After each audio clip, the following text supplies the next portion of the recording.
Yes, you are watching the first ever episode of Backup Stories. My name is Justin Townson. I'm here with my good friend, Mr. Rob Neumeyer. How's it going, guys? You may be sitting there asking yourself, what in the world is Backup Stories? Well, I don't know. Rob, why don't you tell them? Okay, backup stories. I guess you kind of go back to when we met. We met through Talking Comics, actually. We did. We had been both listeners of the podcast, and through that, we formed Talking Games. Yes, we did. And every week, we record Talking Games on a Wednesday night, and that's obviously Comic Book Day. So we would just have our natural conversations like, oh, did you read this? Did you read that? What'd you think? What are your guesses as to who this is or who that is? Mostly it's just me yelling at Rob, oh my God, can you believe this? Or did you read this? Typical comic book store talk. Or I don't understand what the hell is going on. Yeah, that's Avengers. That's yes. Avengers for you right there. So yeah, this is basically going to be our discussions, like how we text each other and talk like that. That's what this is going to be. Yeah. The first episode, you're just going to kind of get to know us. Yeah. We want Backup Stories to be like walking into a comic book store and overhearing a bunch of friends sitting there talking about the books that they love. And make no mistake, we love comic books. So that's what the general idea is.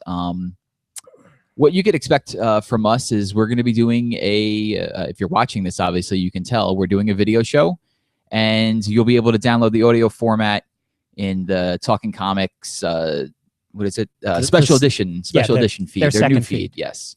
And so you'll be able to download an audio version of this and listen to it. And what our show is going to be about is we're going to be pretty much formatless in a way. We're just going to sit here and talk about the books that we like.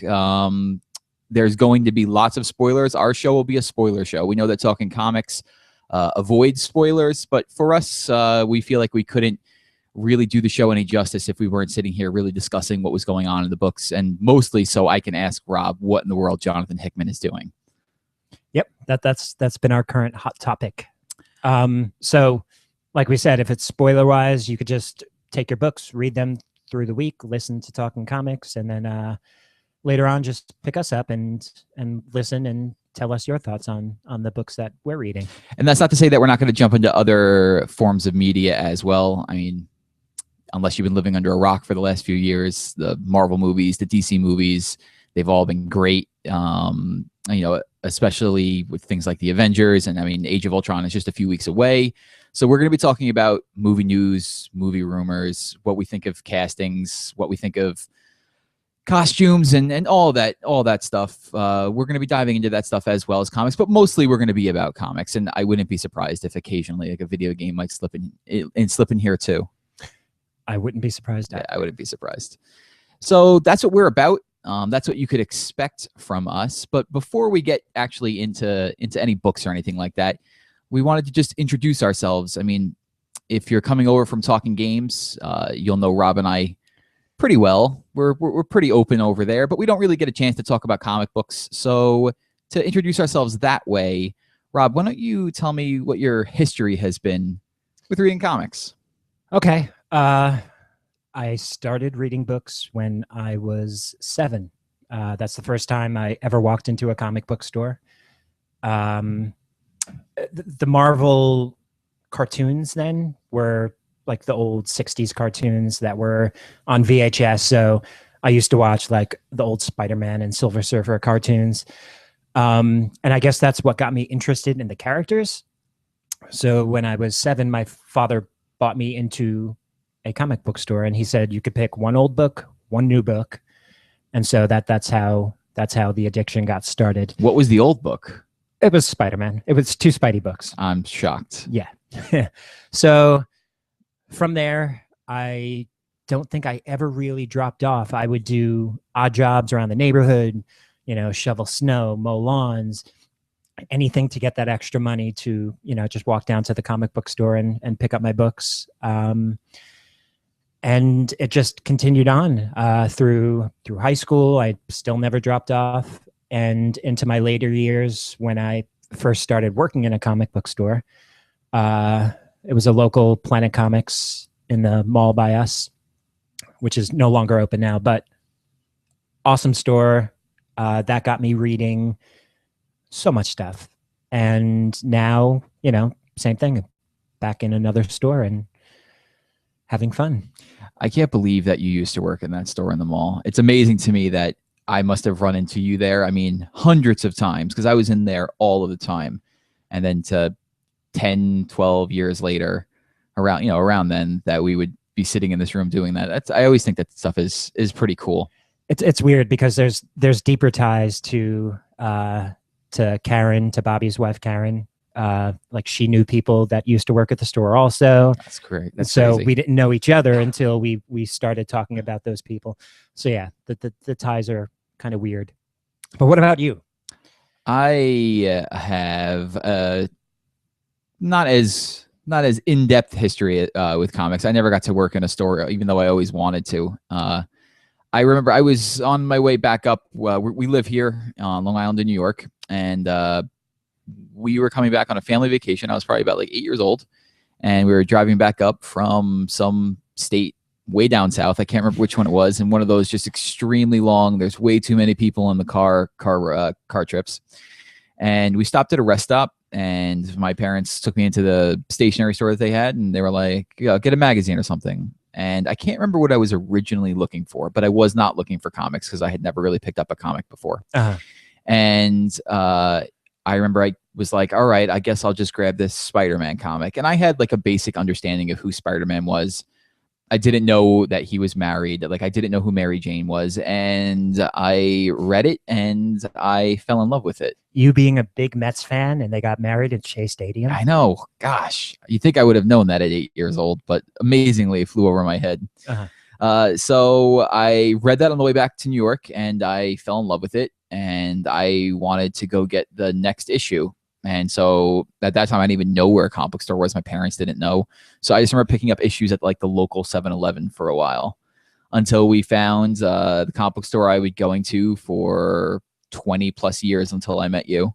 And I started really slowly. Like, I was a kid still, so I didn't really have any money. So it's just basically on my parents' good graces. I'd go in and get a couple of books here or there. And, I was enjoying it, but I really wasn't like crazy into it. And then I remember like when the death of Superman hit, my dad came home and he was like, Superman's going to die. It's in the newspaper. And I was like, oh, that's interesting. And then he would bring home the issues for me. And I got really into it that way. And then, just dived further and further in. Then I became like an early teenager. I was going to Planet Comics at the mall where you were working. And then it had me all the way up until the Clone Saga, Spider-Man's Clone Saga.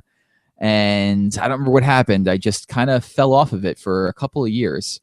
And one day I think I was like 17 or 18 years old. And I was in Times Square in New York City. And there was a Virgin Megastore there.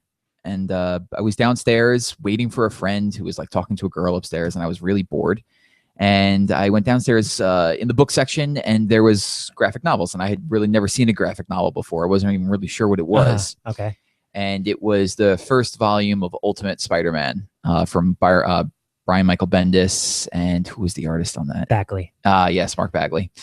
And I picked it up and I read it, and I was like, this is really good. I read the whole thing. And then kind of just like tucked it away in the back of my head. Now that's when back then that's when Marvel, like Marvel.com was just really starting out, and you were able to read digital comics back then. But they were very slow to come out, and it was more like digital previews and stuff like that. And I read like the first 2 or 3 issues of Ultimate X-Men, and I was like, this is really good. And then just tucked it away in the back of my mind. And then eventually I remember being at the mall. This is after Planet Comics had closed. And being in the bookstore over there and seeing it on one of the racks. And I was like, I really need to just read this. And so I actually searched out the comic book store that I went to as a kid, went in, the owner remembered me.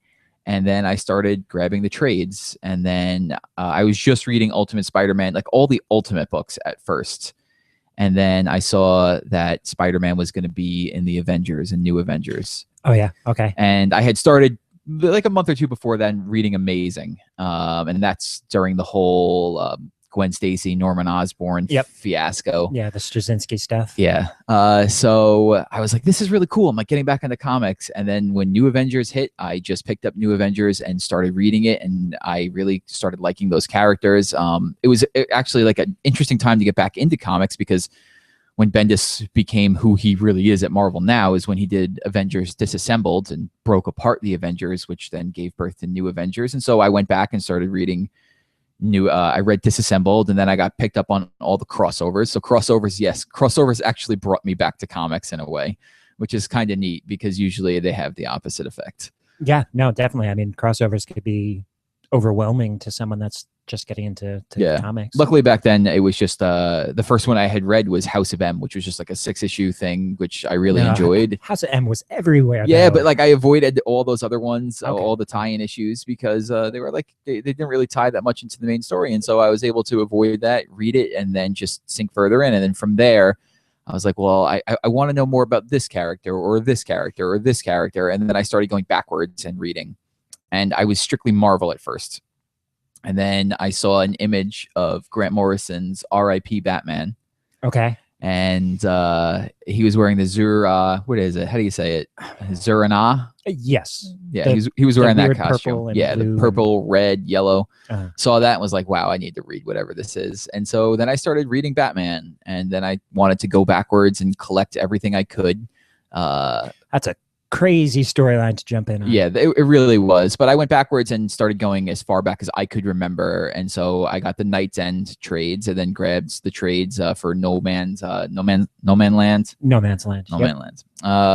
then went from there, and then grabbed everything I could. And then I started getting into like books that weren't from Marvel and DC. Like I picked up Powers, I picked up Invincible, which is really good. You should read Powers and Invincible. Yeah, that's kind of when, all of those indie companies like, Image, Dark Horse and stuff, when their stuff started to become more prominent, because Image had that, weird little phase in the beginning where they just wanted to be edgy, I guess you could say.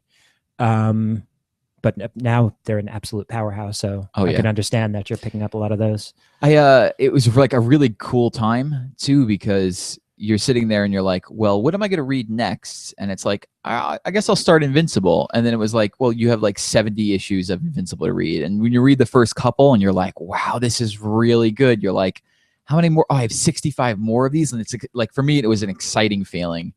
Same thing with Powers. I got to read all of Y the Last Man in a completed form. Like I never had to wait for an issue, which was really cool. I could only dream of doing that. Well, that's what I'm doing with Saga. I've read the first 2 issues of Saga, and I've decided to wait. And so now there are 4 trades in, and I'm just eventually waiting for it to end one day, probably around volume 10, and I'll be able to sit down and read it all at one time. You don't know what they're going to do. Has any of his stuff ever went past volume 10? It doesn't matter. This is different. We'll see.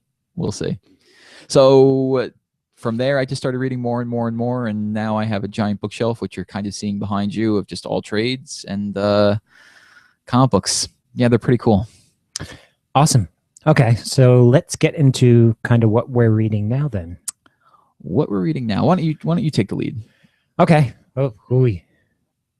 I think it's easier to say what I'm not reading now. Yeah. No. That's what I expect from you working in the store.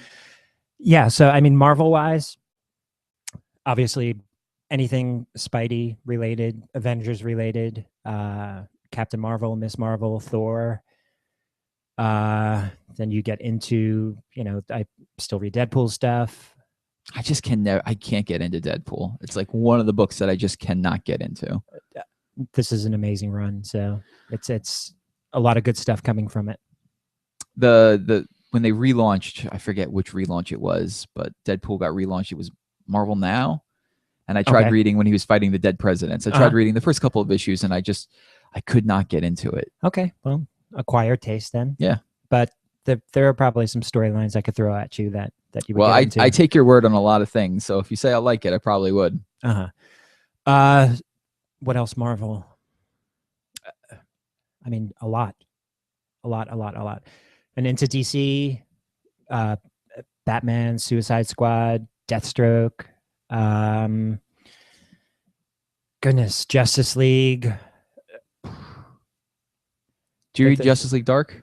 Yes, I do. Yep. Swamp Thing. Which, You read it. You do read a lot of stuff. Too much. You do. You definitely more. You definitely read more than I do.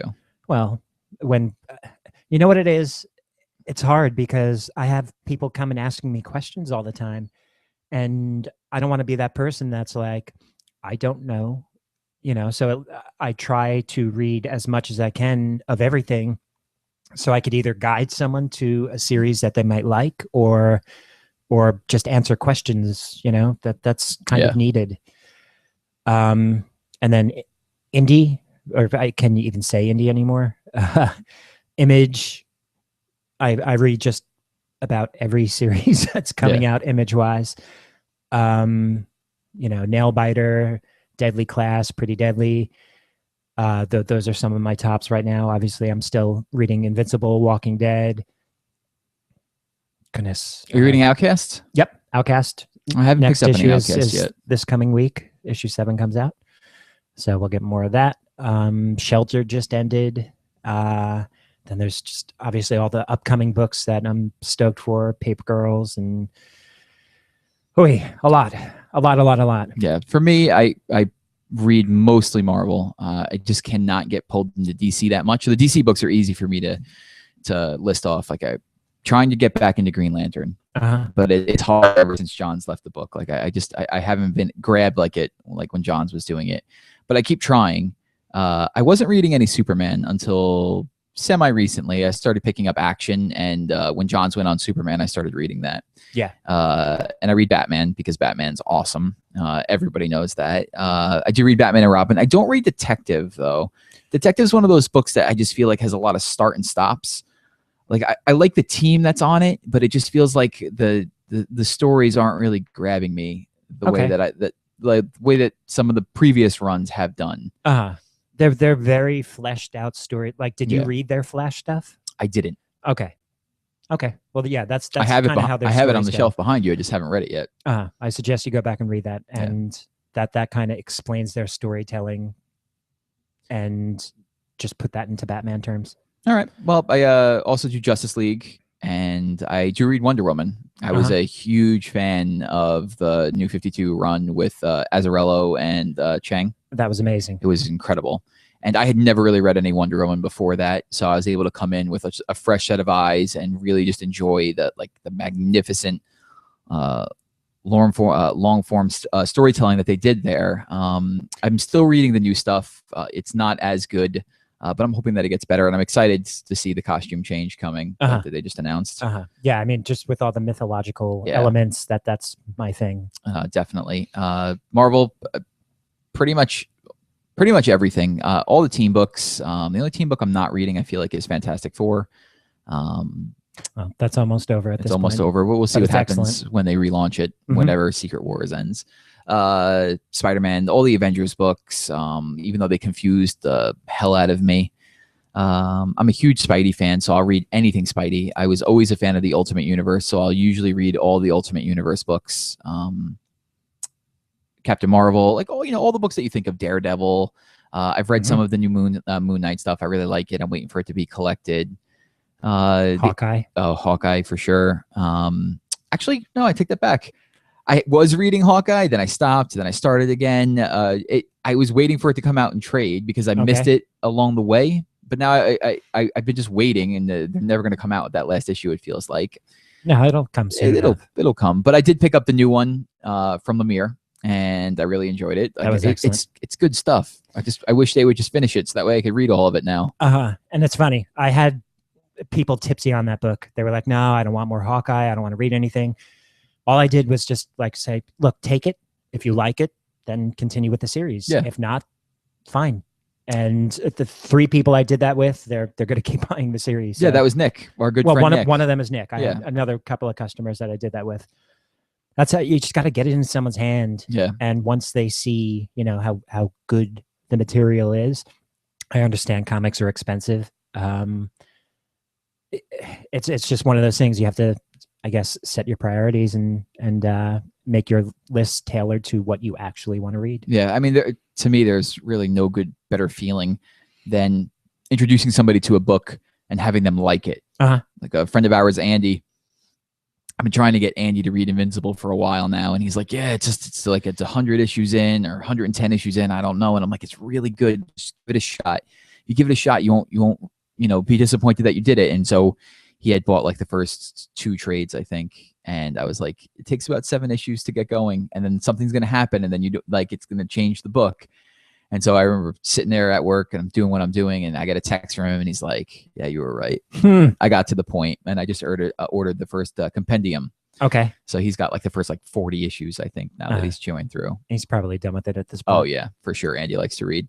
In all the Image books, I read all those as well. I usually read Image and trade. I always just like that feeling of getting like a trade that you've never read before and opening it up. So Black Science, Deadly Class, those are the big ones that I usually get in trade. I just started reading The Sixth Gun. So I had the first trade for a while, never really read it, and then I was bored one day. I picked it up and was like, this is good. And Rob's like, well, it gets better if you just keep going. And I was like, all right, I'll keep going with it. Read the second trade, then immediately ordered every other one that I could get my hands on. It's really good stuff. Excellent Western. I don't even know black and white, it's crazy. Yeah. Supernatural Western with mystical guns. It's really awesome. It's really awesome. And I read a lot of Valiant. That's kind of a new thing for you, though. Yes. Well, I've been doing the trades for a while. Like I've been getting the trades for a couple of years now. You've been getting the trades. I've been reading them. Well, I you let them stack up. Let them stack up a bit. I read the first 2 or 3 trades 2 NYCCs ago.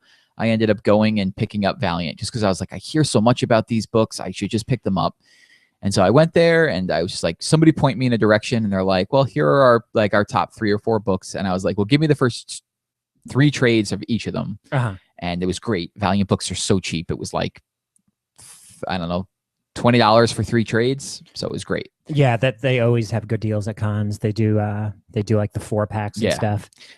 So I read all the, I think it was Harbinger, Exo Man of War, and Archer and Armstrong. And I really liked those. And then I was just like, all right, I'm going to keep reading these. And then like more stuff happens, and you just kind of forget about it. And then I'd be putting it in order on in-stock trades and be like, oh, those books came out. I should grab the next few. And so I ended up having like a stack of 2 or 3 trades from each series. And I was buying series like Quantum and Woody without even reading an issue. I was like, yeah, I'll just get this. The only one that I couldn't get into was Bloodshot, which they're actually relaunching. Yeah. So maybe like a month or 2 ago, I started reading through all of those, and they were phenomenal. I really like the Valiant universe. What's nice about it is it's, there's relaunches in comics all the time, but you're relaunching with continuity kind of carried over in a way. In some aspects, there's always going to be somebody who pops up and you're like, who is this person? And then you'd have to look back to like an Iron Man issues in the 300s to see how it was going. So with Valiant, it's starting at issue 0, and they made it completely easy to get into. I mean, you would find out who these characters were in the first issue, and they were just tied into their own book. And what's really exciting now is that the books are in issue 35, 36 of each series is now at that point, and now the books are starting to intertwine together. So it's not standalone stuff anymore. They're actually creating a universe, and they're doing that, and they're leading the way with Jeff Lemire's book, The Valiant, which is really, really good. It's a 4-issue miniseries. If you haven't read any Valiant, it's an interesting waypoint into the universe. It gives you a sense of who some of the characters are, and then you can kind of get a feeling of like, oh, this character is kind of interesting. I want to go back and read a little bit more about them. But I'm now a huge fan of Valiant. I read their crossover, which was Armor Wars, which was voted best miniseries by IGN, and a few other websites.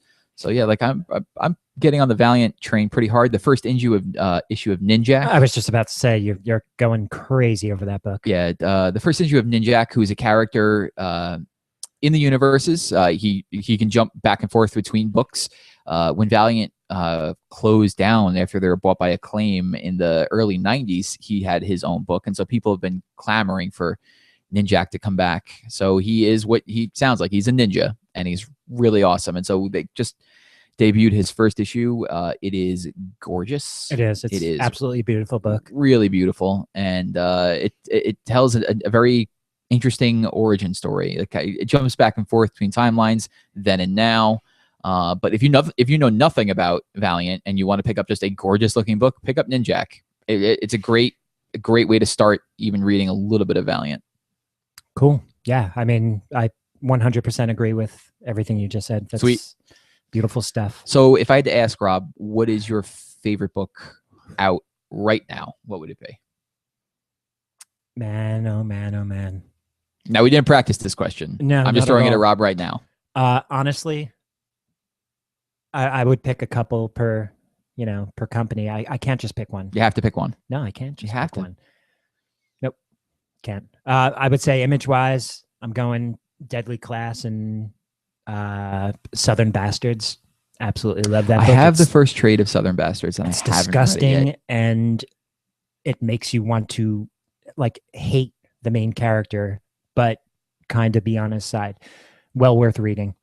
I mean, Marvel, we just got through our Spider-Verse stuff.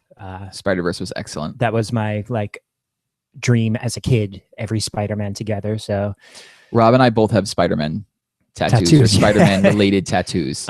So Spider-Verse was a huge deal for us. And if you haven't read it and you're just even remotely familiar with the Spider-Man character, it is just a roaring good time. And in terms of DC, I mean, Batman, Justice League, those are my top books over there. The new Batgirl I love, the old Batgirl I loved.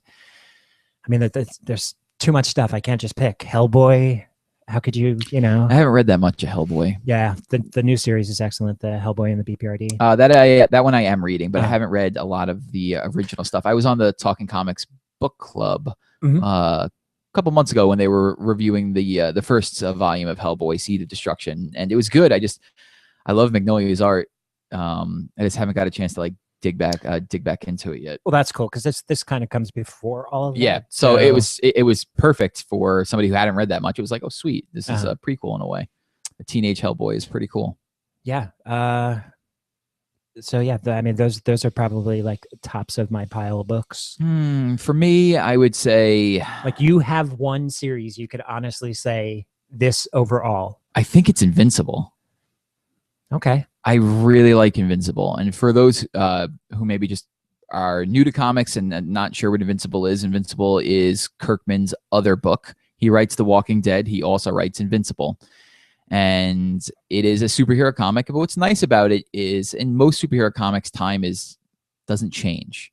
Stories change, writers change, time doesn't really go anywhere. And I don't know if it will always be this way in Invincible, but when I started, Mark, the main character, was a high schooler, and now he's probably in his early to mid 20s. But yeah, I'd say a couple of years after college type. But time is advancing. This story it's moving forward. There's not a reset coming. Characters come, they go, they come into the world, they die. They die, they're dead. Yeah, and they're dead, and it's just a living, breathing world. There are characters that go off screen and off book for months at a time, years at a time, and then you find out where they've been. So it's a superhero story that is beautiful. Ryan Otley is the artist on it right now. He does the most beautiful, gruesome artwork that you could ever imagine. And I want him to draw a Spider-Man book so bad. It's not even funny. Me as well. You pick up the book and you're like, oh, it's very colorful. It looks really pretty. And then you can get to pages where there are some serious, gruesome things happening, and you're guts and blood and bones being broken, and it's compelling.